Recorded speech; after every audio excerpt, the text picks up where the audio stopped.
ಕಾಶಿಗೆ ಹೊಂಟಿವಿ, ನೀನು ಬರ್ತೀಯೇನೋ ಅಂತ ಕೇಳಿದ ತಕ್ಷಣ ಆ ಹೆಣ್ಮಗಳಂತಾಳ, ಕಾಶಿಗೆ ಹೋಗಾಕ ಏಸೊಂದು ದಿನ ಬೇಕು. ಇವತ್ತಿನಂಗ ಕಾಶಿಗೆ ಹೋಗೋದಕ್ಕೆ 3 ದಿವಸ 4 ದಿವಸ ನಡೀತಿದ್ದಿಲ್ಲ. ಆ ಕಾಲದೊಳಗೆ ಕಾಶಿ ಯಾತ್ರೆಗೆ ಹೋಗ್ತಾರಂದ್ರೆ ಹೊಳ್ಳಿ ಊರಿಗೆ ಬರ್ತಾರ ಇಲ್ಲ ಅಂತ ಯಾರಿಗೂ ಗೊತ್ತಿದ್ದಿದ್ದಿಲ್ಲ. ಕಾಶಿಗೆ ಹೋಗಿ ಬಂದವ್ರಿಗೆ ಸನ್ಮಾನ ಯಾಕೆ ಮಾಡ್ತಾರಂದ್ರ ಅಷ್ಟು ದೂರ ಹೋಗಿ ಬದುಕಿ ಹೊಳ್ಳಿ ಬಂದಾನಲ್ಲಿವ ಅಂತ ಎಲ್ಲರೂ ಸತ್ಕಾರ ಮಾಡ್ತಾರ. ಈಗೇನು ಹೋಗಿ ಬರೋದು ದೊಡ್ಡ ವಿಷಯ ಅಲ್ಲ.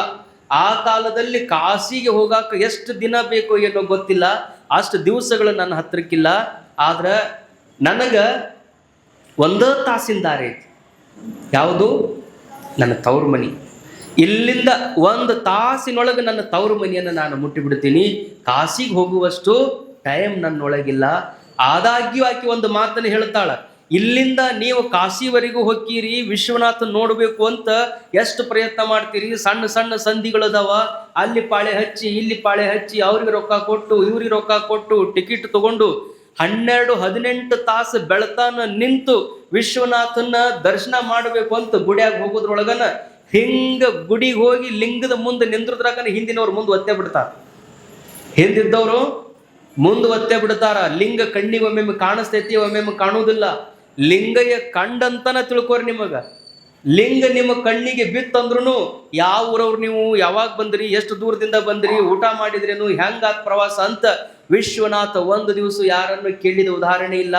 ಆ ವಿಶ್ವನಾಥನ ಪ್ರತಿ ಸ್ವರೂಪವಾದ ನನ್ನವ್ವ ನಾನು ತವ್ರ ಮನೆಗೆ ಬರ್ತೀನಿ ಅಂದ್ರೆ ನನ್ನ ಸಲುವಾಗಿ ಊಟ ಬಿಟ್ಟು ಮಗಳು ಬರ್ತಾಳಂತ ಕಾಯ್ಕೊಂತ ಕುಂತಿರ್ತಾಳಲ್ಲ. ಅದಕ್ಕೆ ನನ್ನ ಪಾಲಿನ ನಿಜವಾದ ಕಾಶಿ ಅಂದ್ರೆ ತವ್ರ ಮನಿ, ನಿಜವಾದ ವಿಶ್ವನಾಥ ಅಂದ್ರೆ ನನಗೆ ಜನ್ಮ ಕೊಟ್ಟಿರುವಂಥ ತಾಯಿ. ಆಕೆಯ ದರ್ಶನ ಮಾಡಿಬಿಟ್ರೆ ವಿಶ್ವನಾಥನ ದರ್ಶನ ಮಾಡಿದಷ್ಟು ಆನಂದ ಆಗ್ತದೆ ಅಂತ ಜಾನಪದದಲ್ಲಿ ಆ ಹೆಣ್ಮಗಳು ಹೇಳ್ತಾಳೆ. ಅದಕ್ಕೆ ತಾಯಿ ಅನ್ನುವಂಥ ಶಬ್ದ ಬಹಳ ದೊಡ್ಡ. ಇಷ್ಟೆಲ್ಲ ತಾಯಿ ಬಗ್ಗೆ ಹೇಳೋದಕ್ಕೆ ಕಾರಣ ಏನು ಅಂದರೆ, ಆಧುನಿಕ ದಿನಮಾನದಲ್ಲಿ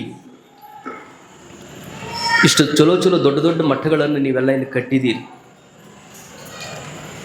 ಈಗಿನ ಎಲ್ಲ ಊರೊಳಗೆ ಒಂದು ಬೇಡಿಕೆ ಏನು ಚಲುವಾಗಿದೆ ಅಂದರೆ, ಎಲ್ಲ ಊರುಗಳಲ್ಲಿ ವೃದ್ಧಾಶ್ರಮಗಳನ್ನು ಕಟ್ಟಬೇಕು ಅಂತ ಎಲ್ಲರೂ ವಿಚಾರ ಮಾಡಕತ್ತಾರೆ.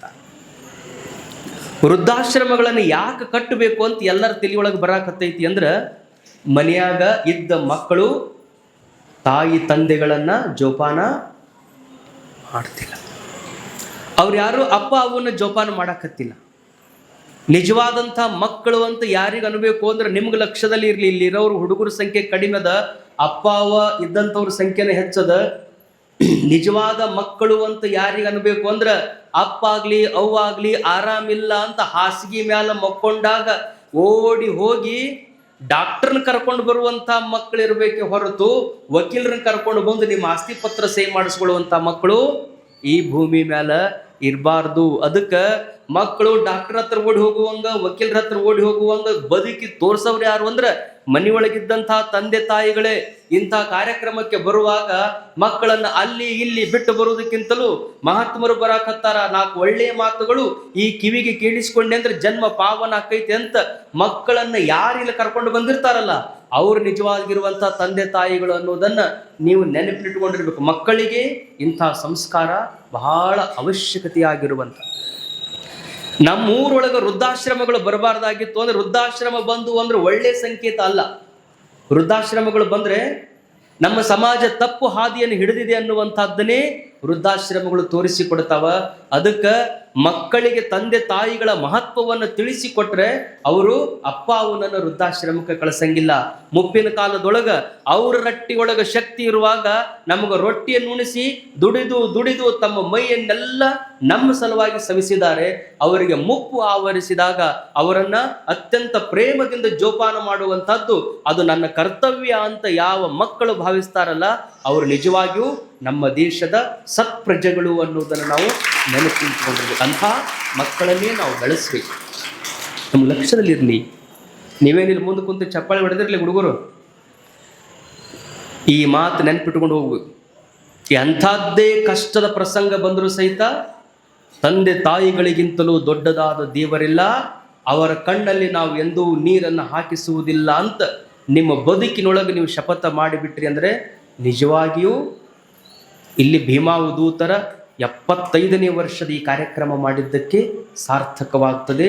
ಅವಾಗ ನಿರುಪಾದಿ ಅಜ್ಜವರಿಗೆ ಇಷ್ಟೆಲ್ಲ ಮಹಾತ್ಮರನ್ನ ಕರೆಸಿ ನಮ್ಮ ಕೊಳಲಿ ಭಕ್ತರಿಗೆ ಮಾಡಿದಂಥ ಉಪದೇಶ ಅದು ಸಾರ್ಥಕವಾಯಿತು ಅನ್ನುವಂಥ ಧನ್ಯತೆಯ ಭಾವ ಗುರುಗಳಿಗೆ ಅದು ಬರಲಿಕ್ಕೆ ಸಾಧ್ಯ ಇದೆ. ಆ ಕಾರಣದಿಂದ ಗುರು ಅಂದ್ರನೇ ಮೊದಲ ಗುರು ಯಾರು? ತಾಯಿ. ಎರಡನೆಯ ಗುರು ಅದು ತಂದೆ. ಅಧ್ಯಾತ್ಮದಲ್ಲಿ ಗುರುಗಳಿಗೆ ತಾಯಿ ಅಂತಾರೆ, ದೇವರಿಗೆ ತಂದೆ ಅಂತಾರೆ. ದೇವರಿಗೆ ಏನಂತಾರೆ? ಗುರುಗಳಿಗೆ ತಾಯಿ. ತಾಯಿ ಮತ್ತು ತಂದೆಗೆ ಒಂದು ವ್ಯತ್ಯಾಸ. ತಾಯಿ ಮತ್ತು ತಂದೆಗೆ ದೊಡ್ಡ ವ್ಯತ್ಯಾಸ. ಏನು ವ್ಯತ್ಯಾಸ ಐತಿ ಅಂದರೆ, ಮನ್ಯಾಗ ಕೂಸು ಆಟ ಆಡ್ತಿರ್ತಾವ. 1 ವರ್ಷದ ಕೂಸು ಐತಿ ಅಂತ ತಿಳ್ಕೊಳ್ಳಿ. ಅದಕ್ಕೇನು ತಿಳುವಳಿಕೆ ಇರಂಗಿಲ್ಲ. ಏನರಿಯದ ಶಿಶುತನವನು. ಶಿಶು ಅಂತ ಯಾವುದಕ್ಕೆ ಅನ್ಬೇಕು ಅಂದ್ರೆ, ಮುಂದೆ ಬಂಗಾರ ಇಟ್ರೂ ಕೈ ಹಿಡ್ಕೊಳಕ್ ಹೋಗ್ಬೇಕು, ಬೆಂಕಿ ಇಟ್ರೂ ಹಿಡ್ಕೊಳಕ್ ಹೋಗ್ಬೇಕು. ಬೆಂಕಿ ಬಂಗಾರದ ನಡುವ ವ್ಯತ್ಯಾಸ ಗೊತ್ತಾಕಿದ್ದಿಲ್ಲ ಅಂದ್ರೆ ಅದಕ್ಕೆ ಏನು ಅನ್ಬೇಕು? ಶಿಶು ಅನ್ಬೇಕು. ಬಂಗಾರ ಬರ್ನ ಗಪ್ಪನ ಹೆಂಗೆ ತೆಗೆದಿಟ್ಕೊಂಡು ಬೆಂಕಿ ಬರ್ನ ಹಿಂದಕ್ಕೆ ಸರಿತಂದ್ರೆ ಅದು ಶಿಶು ಅಲ್ಲ, ಶಿಶುತನ ಬಿಟ್ಟೈತಿ ಅಂತ ಅರ್ಥ. ಮನ್ಯಾಗ ಹುಡುಗರು ಇರ್ತಾರ ನೋಡ್ರಿ, ಮೊದ್ಲು ಎತ್ಕೋರಿ, ನೀವು ಸಣ್ಣವಿದ್ದಾಗ ಎತ್ಕೋರಿ, ಎಲ್ಲರ ಕಡೆಗೂ ಆರಾಮ್ ಹೋಗಿರ್ತಾವ. ಅದ ಒಂದು 3 ತಿಂಗಳು 4 ತಿಂಗಳು ದಾಟಿದ ಮೇಲೆ ನೀವು ಹಳ್ಳಿ ಎತ್ಕೊಳಕ್ ಹೋಗ್ರಿ, ಅದು ಅಳಾಕತ್ತು. ಯಾವಾಗ ಅಳಾಕತ್ತದಲ್ಲ ಅದಕ್ಕೆ ತಿಳುವಳಿಕೆ ಬರಾಕತ್ತೈತಿ ಅಂತ ಅರ್ಥ. ಅಳಾಕತ್ತೀವಿ ಅಂದ್ರೆ ಇವ್ರು ನಮ್ಮವರು, ಈಗ ಎತ್ಕೊಂಡವ್ರು ಇವರು ನಮ್ಮವ್ರು ಅಲ್ಲ. ಯಾರ ಕೈಯಾಗ ಹೋದ್ಮೇಲೆ ಅದು ಅಳಾಕತ್ತೀವಿ ಅವಾಗ ಅದಕ್ಕೆ ಅರ್ಥ ಆಗ್ಯದ ಇವರು ದಿವಸ ಎತ್ಕೊಳ್ಳೋರಲ್ಲ, ಯಾವಾಗಾರ ಒಮ್ಮೆ ಎತ್ಕೊಳ್ಳೋರು, ನಾನು ಯಾಂಗಾರ ಮಾಡಿ ಕೈ ಬಿಟ್ಟಿಗಿಟ್ಟಾರ ಇವ್ರು ಅಂತ ಅಳಾಕತ್ತದು. ಅದಕ್ಕೆ ದಿವಸ ಎತ್ಕೊಳ್ಳೋರು ಎತ್ಕೊಂಡ ತಕ್ಷಣ ಸುಮ್ಮನಾಕ. ಅಂಥ ಒಂದು ಏನೂ ತಿಳಿಯದೇ ಇರುವಂಥ ಶಿಶು ಪಟಸಾಲಿ ಒಳಗೆ ಆಡ್ತಿರ್ತದೆ. ಮನ್ಯಾಗ ಆ ಕಡೆಗೆ ಈ ಕಡೆಗೆ ಆಟ ಆಡ್ಕೊಂತ ಇದ್ದದ್ದು ಅವ್ವ ಒಳಗೆ ಅಡಿಗೆ ಮಾಡೋದ್ರೊಳಗೆ ಅಡಿಗೆ ಮನೆ ಒಳಗೆ ಹಾಕಿ ವ್ಯಸ್ತ ಆಗ್ಯಾಳ. ಶಿಶು ಇಲ್ಲೇ ಆಟ ಆಡ್ಕೊಂತ ಅದು ತಿಳುವಳಿಕೆ ಇಲ್ಲದಂಥ ಮಗು ಅದು ಅಲ್ಲೇ ಮಲ ವಿಸರ್ಜನೆ ಮಾಡ್ತದೆ, ಅಲ್ಲೇ ಮೂತ್ರ ವಿಸರ್ಜನೆ ಮಾಡ್ತದೆ, ಅದ್ರ ಜೊತೆಗೇನ ಆಟ ಆಡ್ಕೊಂತಿರ್ತದೆ. ಎರಡು ಅಲ್ಲೇ ಮಾಡಿ ಆಟ ಆಡ್ಕೊಂತ ಕುಂತಿತ್ತು. ತಾಯಿ ಒಳಗಿದ್ಲು, ಅಷ್ಟೊತ್ತಿಗೆ ತಂದೆ ಹೊರಗೆ ಹೋಗಿದ್ದ. ಅವ ಚಲೋ ಬಟ್ಟೆ ಹಾಕ್ಕೊಂಡು, ಅಗ್ದಿ ಕೋಟ್ ಹಾಕ್ಕೊಂಡಿದ್ದ, ಸೂಟ್ ಹಾಕ್ಕೊಂಡಿದ್ದ, ಚಂದ ಪ್ಯಾಂಟ್ ಹಾಕ್ಕೊಂಡಿದ್ದ. ನೌಕರಿಗೆ ಹೋದಂಥ ಅಪ್ಪ ಹೊರಗಿದ್ದ, ಒಳಗೆ ಬಂದ. ನಿಮ್ಗೆ ಲಕ್ಷ್ಯ ಇರಲಿ, ಹೊರಗಿದ್ದ ತಂದೆ ಒಳಗೆ ಬರಕತ್ತಿದ್ದ. ಈ ಕೂಸು ಏನು ಹೊಲಸು ಮಾಡ್ಕೊಂಡಿತ್ತು, ಮೈಗೆ ಹಚ್ಕೊಂಡಿತ್ತು, ತಲೆಗೆ ಹಚ್ಕೊಂಡಿತ್ತು, ಎಲ್ಲ ಹೊಲಸು ಮಾಡ್ಕೊಂಡಂಥ ಕೂಸು ಅಪ್ಪನ ನೋಡಿದ ತಕ್ಷಣ ಅಂಬಿಗಾಲಿಟ್ಟು ಅಪ್ಪನ ಕಡೆಗೆ ಹೊಕ್ಕಿರ್ತದೆ. ಹಂಗ ಹೊಲಸಾದಂಥ ಕೂಸನ್ನ ಯಾವ್ದಾರ ತಂದೆ ಎತ್ಕೊಂಡಾನನ್ರಿ? ಇವ್ರಿಗೆಲ್ಲ ಗೊತ್ತದ ನೋಡ್ರಿ. ಕೂಸು ಮೈಗೆ ಹೊಲಸು ಹಚ್ಕೊಂಡಿತ್ತಂದ್ರ ಎಷ್ಟು ಹೊಲಸು ಹಚ್ಕೊಂಡಿಯ ನನ್ನ ಮಗನ ಅಂತ ಯಾವ ತಂದೆ ಆದ್ರೂ ಪ್ರೀತಿಯಿಂದ ಆ ಕೂಸನ್ನು ಎತ್ಕೊಂಡಾನ? ಯಾರು ಎತ್ಕೊಳ್ಳಂಗಿಲ್ಲ. ಯಾವ ಅಪ್ಪನೂ ಮೈಗೆ ಹೊಲಸು ಮಾಡಿಕೊಂಡಂಥ ಮಗುವನ್ನ ಎಂದು ಅವ ಎತ್ಕೊಂಡು ಆ ಕೂಸನ್ನ ಸ್ವಚ್ಛ ಮಾಡಿದಂಥ ಘಟನೆಗಳು ತಾಯಿಲ್ಲ ತಂದೆ ಇಲ್ಲ, ಆ ಮಾತು ಬೇರೆ. ಮನೆಯೊಳಗೆ ಹೆಂಡತಿ ಇದ್ದಾಗ ಮಗ ಇಷ್ಟು ಹೊಲಸು ಮಾಡ್ಕೊಂಡಿದ್ದ, ಮಗಳು ಇಷ್ಟು ಹೊಲಸು ಮಾಡ್ಕೊಂಡಿದ್ಲು ಅಂದ್ರೆ ತನ್ನದೇ ಮಗ ತನ್ನದೇ ಮಗಳು ಮೈ ಹೊಲಸು ಮಾಡ್ಕೊಂಡು ಅಪ್ಪನ ಹತ್ರ ಹೊಂಟಾಗ ಯಾವ ತಂದೆಯೂ ಅದನ್ನ ಎತ್ಕೊಳ್ಳಂಗಿಲ್ಲ. ಆದ್ರ ಲಕ್ಷ್ಯದಲ್ಲಿರ್ಲಿ, ಅಷ್ಟೆಲ್ಲ ಮೈಗೆ ಹೊಲಸು ಮಾಡ್ಕೊಂಡಿದ್ರು ತಾಯಿ ಅನ್ನುವಂಥವ್ಳು ಒಳಗೇನಿರ್ತಾಳಲ್ಲ, ನೋಡಿದು ಮೈಗೆ ಎಷ್ಟು ಹೊಲಸು ಹಚ್ಕೊಂಡದ, ನೀವು ಮನೆಯಾಗಿದ್ರು ಲಕ್ಷಣ ಕೊಡೋದಿಲ್ಲ ಅಂತ ಒಂದು ಬೈಗುಳದ ಶಬ್ದವನ್ನು ಕೇಳಿದ ತಕ್ಷಣನೇ ಏನು ಕೆಲಸ ಮಾಡ್ತಿರ್ತಾಳ ಅದನ್ನ ಅಲ್ಲೇ ಕೈ ಬಿಟ್ಟು ಓಡಿ ಬಂದು ಆ ಮಗನ ಎತ್ಕೊಂಡು ಬಚ್ಚಲು ಕರ್ಕೊಂಡು ಹೋಗಿ ಅದಕ್ಕೆ ಸ್ನಾನ ಮಾಡಿಸಿ, ಚಲೋ ಪೌಡರ್ ಹಚ್ಚಿ, ಚಲೋ ಬಟ್ಟೆ ಹಾಕಿ, ಕಾಡಿಗೆ ಇಟ್ಟು ಅದ ಕೂಸನ್ನ ತಾಯಿ ಒಳಗಿಂದ ಎತ್ಕೊಂಡು ಬಂದ ತಕ್ಷಣನೇ ಹೊರಗೆ ಸೋಫಾದ ಮೇಲೆ ಕುಂತ್ಕೊಂಡಂತ ಅಪ್ಪಂತಾನ, ಬಾ ನನ್ನ ರಾಜ ಅಂತ ಎತ್ಕೊಂತಾನ. ಮೊದಲು ಬರಾಕತ್ತಿತ್ತು, ಸಿಟ್ಟು ಮಾಡಿ ಒಳಗೆ ಹೋದ. ಎಲ್ಲ ಸ್ವಚ್ಛಾಗಿ ಮೈತುಂಬ ಬಟ್ಟೆ ಹಾಕ್ಕೊಂಡು ಪೌಡ್ರ್ ಹಚ್ಕೊಂಡು ಕಾಡಿಗೆ ಹಚ್ಕೊಂಡು ಬಂದ ತಕ್ಷಣ ಏನು ಮಾಡಿದ? ರಾಜ ಅಂತ ಕೂಸನ್ನ ಎತ್ತಿಕೊಂಡ. ಏನು ವ್ಯತ್ಯಾಸ ಇದ್ರೊಳಗೆ? ಬೇಕಾದಷ್ಟು ಹೊಲಸು ಮಾಡಿದ್ರು ಅದನ್ನು ಸ್ವೀಕಾರ ಮಾಡಿ ಕ್ಷಮ ಮಾಡಿ ಸ್ವಚ್ಛ ಮಾಡುವಂಥದ್ದು ತಾಯಿಯ ಗುಣ. ಹೊಲಸಿತ್ತು ಅಂದ್ರೆ ಮುಟ್ಟದೆ ಇರುವಂಥದ್ದು ತಂದೆಯ ಗುಣ. ಹಾಗೆ ಪರಮಾತ್ಮ ಅನ್ನುವಂಥವನು ನಾವು ನೀವೆಲ್ಲ ಏನದೀವಿ ಎಲ್ಲ ಕೂಡಿದಂಥ ಜೀವಾತ್ಮರು ಅನ್ನುವಂಥವ್ರು ಕಾಮ ಕ್ರೋಧ ಲೋಭ ಮೋಹ ಮದ ಮಾತ್ಸರ್ಯ ಅನ್ನುವಂಥ ಹೊಲಸಿನೊಳಗ ನಾವು ಬಿದ್ದಾಗ ನಾವು ಪರಮಾತ್ಮನ ಕಡೆಗೆ ದೇವರೇ ನನ್ನನ್ನು ರಕ್ಷಣೆ ಮಾಡುವಂತ ಹೊರಟ್ರ ಯಾವ ದೇವರು ನಮ್ಮನ್ನು ಎತ್ತಿಕೊಳ್ಳುವುದಿಲ್ಲ. ಬೇಕಾದಂಥ ಪಾಪ ಮಾಡಿರು, ಬೇಕಾದಂಥ ಕ್ರೋಧದಲ್ಲಿ ನೀನು ಬಿದ್ದಿರು, ನೀನು ಬಿದ್ದಂತ ನನ್ನನ್ನ ಉದ್ಧರಿಸಲಿಕ್ಕಾಗಿ ಸದ್ಗುರುನಾಥ ತನ್ನ ವರದ ಹಸ್ತದಿಂದ ಎತ್ತಿಕೊಂಡು ನಮಗೆ ನಮಃಶಿವಾಯ ಮಂತ್ರದ ಜಳಕವನ್ನು ಮಾಡಿಸಿ ಶುದ್ಧಾಂತಕರಣ ಅನ್ನುವಂಥ ಬಟ್ಟೆಯನ್ನು ತೊಡಿಸಿ ಪರಮಾತ್ಮನಿಗೆ ಬೇಕಾಗುವಂತೆ ಮಾಡುವಂಥವನು ಗುರು ಅನ್ನುವಂಥದ್ದನ್ನು ನಾವು ನೆನಪಿನಿಟ್ಟುಕೊಂಡಿರ್ಬೇಕು. ಸದ್ಗುರುನಾಥ ಜ್ಞಾನದಾತಿ, ತಾಯಿಯ ರೂಪದಲ್ಲಿ ಗುರು ನಮ್ಮ ಉದ್ಧಾರಕ್ಕಾಗಿಯೇ ಅವತರಿಸಿರ್ತಾನೆ. ಅದಕ್ಕೆ ಗುರು ಅಂದ್ರೆ ಸಾಮಾನ್ಯ ಅಂತ ತಿಳ್ಕೋಬಾರ್ದು. ಗುರು ಅಂದ್ರೆ ಸಾಮಾನ್ಯನಲ್ಲ, ಅವನು ಭರ್ಗೋ ಸಾಕ್ಷಾತ್ ನರಾಕೃತಿ. ಪರಮಾತ್ಮ ಎಲ್ಲ ಕಡೆಗೂ ಇರಕ್ಕಾಗುವುದಿಲ್ಲ ಅಂತೇಳಿ ಗುರು ರೂಪದಲ್ಲಿ ಸಂಚಾರವನ್ನು ಮಾಡ್ತಿರ್ತಾನೆ. ಎಷ್ಟು ಮಂದಿ ದೇವತೆಗಳದಾರ, ಬ್ರಹ್ಮ ವಿಷ್ಣು ಮಹೇಶ್ವರ ಗಣಪತಿ ಆದಿಯಾಗಿ ಎಷ್ಟು ದೇವತೆಗಳದಾರಲ್ಲ, ಈ ಯಾವ ದೇವತೆಗಳು ಬಂದು ನಿಮ್ಮ ಕಿವಿಯೊಳಗ ಮಂತ್ರೋಪದೇಶವನ್ನು ಮಾಡಿ ಹಸ್ತಮಸ್ತಕ ಸಂಯೋಗದ ಮೂಲಕ ನಮ್ಮನ್ನು ಉದ್ಧರಿಸುವಂತ ಮಂತ್ರವನ್ನು ಯಾವ ದೇವತೆಗಳು ಹೇಳಿಕೊಡುವುದಿಲ್ಲ. ದೇವತೆಗಳಿಂದ ಆಗದೇ ಇರುವಂತ, ದೇವತೆಗಳಿಂದ ಕೆಡಿಸಲಿಕ್ಕಾಗದೇ ಇರುವಂತ ಭವದ ಹರಣವನ್ನು ಮಾಡುವಂಥವನು ಈ ಮರ್ತ್ಯ ಲೋಕದ ಗುರು ಅನ್ನುವುದನ್ನು ನಾವು ನೆನಪಿನಿಟ್ಟುಕೊಂಡಿರ್ಬೇಕು. ಗುರು ಬಹಳ ದೊಡ್ಡವನು. ಆ ಗುರುಗಳಲ್ಲಿ ಇರಬೇಕಾಗಿರುವಂತ 6 ಲಕ್ಷಣಗಳದ: ಕರುಣ, ಸತ್ಕಲೆ, ಶಾಸ್ತ್ರ ಪರಿಣತೆ, ಸುಮುಖತ್ವ, ಸೌಂದರ್ಯತೆ, ಸುಗುಣ ಸುಜ್ಞಾನಗಳಿರಲವನೇ ಸೇವ್ಯ ಗುರುವಕ್ಕು. ಗುರು ಅಂದ್ರೆ ಮೊದಲು ಕರುಣಾಭರಿತನಾಗಿರಬೇಕು, ಕರುಣಾ ಇರಬೇಕು. ಅವನು ಅನಿಮಿತ್ತ ಬಾಂಧವ. ನಮಗ ನಿಮಗೇನು ಸಂಬಂಧದ ಹೇಳಿ? ನಮಗ ನಿಮಗ ಕುಳಲಿಗೆ ನಾ ಬಂದಿದ್ದು ಮೊದಲನೇ ಸರ. ಎಷ್ಟು ಶಿಸ್ತು ಕೂತ್ಕೊಂಡಿರಿ ನೀವು ಒಂದು ಹಳ್ಳಿ ಒಳಗೆ, ಅಪ್ಪುಗಳಿಗೆ ಮ್ಯಾಲೆ ಬರ್ರಿ ಅಂದೆ, ಇಲ್ಲೇ ಬರ್ರಿ ನನ್ನ ಹತ್ರ ಕೂಡ್ರಿ. ಇಲ್ಲಿ ಒಬ್ಬರನ್ನೇ ಕುಂದ್ರಿಸಿ ಹಿಂಗೆ ಉಪನ್ಯಾಸ ಮಾಡಿಸೋದನ್ನು ನೋಡಿದಾಗ ಬಹುತರವಾಗಿ ಕುಳಲಿಯ ಭಕ್ತರು ಎಷ್ಟು ದೊಡ್ಡವ್ರು ಇರಬೇಕು ಅಂದ್ರೆ, ನಮ್ಮ ರಾಜ್ಯದೊಳಗೆ ಏನು ವಿಶ್ವವಿದ್ಯಾಲಯಗಳಿದಾವಲ್ಲ, ಕರ್ನಾಟಕ ವಿಶ್ವವಿದ್ಯಾಲಯದ ಆದಿಯಾಗಿ ರಾಜ್ಯದ ತುಂಬ ಎಷ್ಟು ವಿಶ್ವವಿದ್ಯಾಲಯಗಳದಾವ, ಆ ವಿಶ್ವವಿದ್ಯಾಲಯಗಳಲ್ಲಿ ಖರೆ ಖರೆ ಅಂದ್ರೆ ಹಿಂಗೆ ಪಾಠ ಆಗಬೇಕು. ಪಾಠ ಮಾಡುವಂಥವ್ರು ಮ್ಯಾಲಿರಬೇಕು, ಕೂತು ಕೇಳುವಂಥವ್ರು ಯಾವಾಗಲೂ ಕೆಳಗಿರಬೇಕು.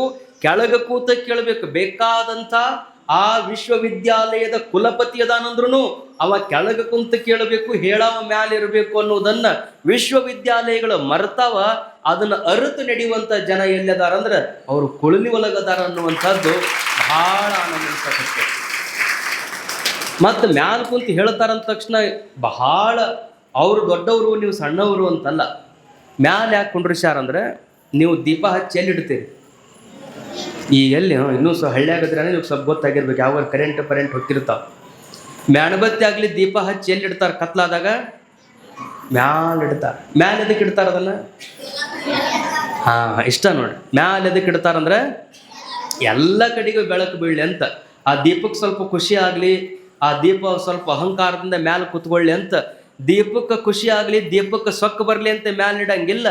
ಮ್ಯಾಲಿಟ್ರೆ ಎಲ್ಲ ಕಡೆಗೂ ಹೆಂಗೆ ಬೆಳಕು ಬೀಳಲಿ ಅನ್ನುವಂಥ ಭಾವ ಐತಲ್ಲ. ಹೇಳುವಂಥ ಗುರುಗಳನ್ನ ಮ್ಯಾಲ ಕೂಡಿಸುವ ಕಾರಣ ಏನು ಅಂದ್ರೆ, ಬಂದವರು ಎಲ್ಲರ ಮ್ಯಾಲೂ ಗುರುಗಳ ದೃಷ್ಟಿ ಬೀಳಿ ಅವ್ರ ಮುಖ ಎಲ್ಲರಿಗೂ ಸ್ವಚ್ಛವಾಗಿ ಕಾಣಲಿ ಅನ್ನುವ ಕಾರಣಕ್ಕಾಗಿ ಮ್ಯಾಲ ಕುಂಡಿರ್ಬೇಕೆ ಹೊರತು, ಮ್ಯಾಲ ಕುಂತವ ನಾನು ಅಹಂಕಾರಿ ಅಂತ ಭಾವಿಸಿದ ಅಂದ್ರೆ ಅವ ಗುರುನೇ ಅಲ್ಲ ಅನ್ನೋದನ್ನು ನೀವು ನೆನಪಿಟ್ಟುಕೋಬೇಕು. ಎಷ್ಟು ದೊಡ್ಡವರ ಆಕಾರ ಅಷ್ಟು ಸಣ್ಣತನ, ಕಿಂಕರದ ಭಾವ ಬಂತು ಅಂದರೆ ಅವನು ಶಂಕರನಾಗ್ತಾನೆ. ಅಂತ ಸದ್ಗುರುನಾಥ ಆತನಲ್ಲಿ ಇರಬೇಕಾದಂಥ ಮೊದಲನೇ ಗುಣ ಯಾವುದು ಅಂದ್ರೆ ಕರುಣಾ. ಕರುಣಾ ಇರಬೇಕು. ಅವನಿಗೆ ಅನಿಮಿತ್ಯ ಬಾಂಧವ ಅಂತ. ನಿಮ್ಮೆಲ್ಲರ ಮೇಲೆ ನಮಗೂ ನಿಮಗೂ ಏನು ಸಂಬಂಧ ಇಲ್ಲ ಅಂದ್ರೂ ಹುಬ್ಬಳ್ಳಿಯಿಂದ ಇಲ್ಲಿ ತನಕ ಬಂದ ಕಾರಣ ಏನು ಅಂದ್ರೆ ಒಂದು ಕರುಣಾಭಾವದ ಭಕ್ತರು ಅಷ್ಟು ಪ್ರೇಮದಿಂದ ನಮ್ಮನ್ನು ಕರೆದಿರುವಾಗ ನಾವು ಅಲ್ಲಿಗೆ ಹೋಗಬೇಕು, ಅವರನ್ನು ನೋಡಬೇಕು, ಅವರ ಜೊತೆಗೆ 4 ಶಾಸ್ತ್ರದ ಮಾತುಗಳನ್ನು ಆಡಬೇಕು.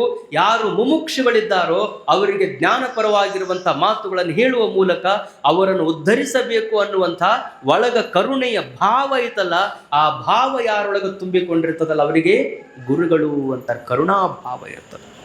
ಬೇಕಾದಂಥದ್ದಾದ್ರೂ ಸದ್ಗುರುನಾಥ.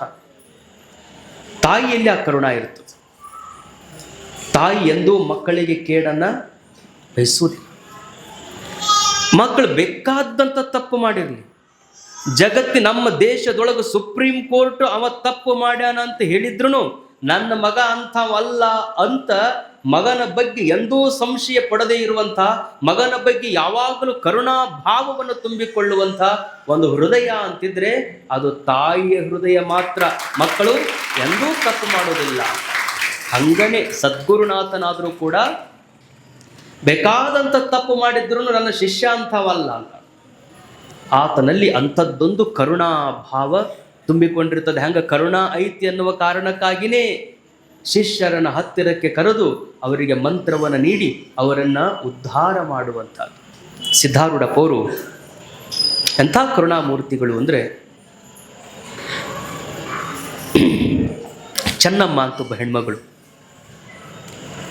ದಾಸೋಹ ಮನೆಯೊಳಗೆ ಗೋಧಿ ಹಸನ ಮಾಡ್ತಿದ್ರು. ತುಂಬ ಗರ್ಭಿಣಿ ಹೆಣ್ಮಗಳು.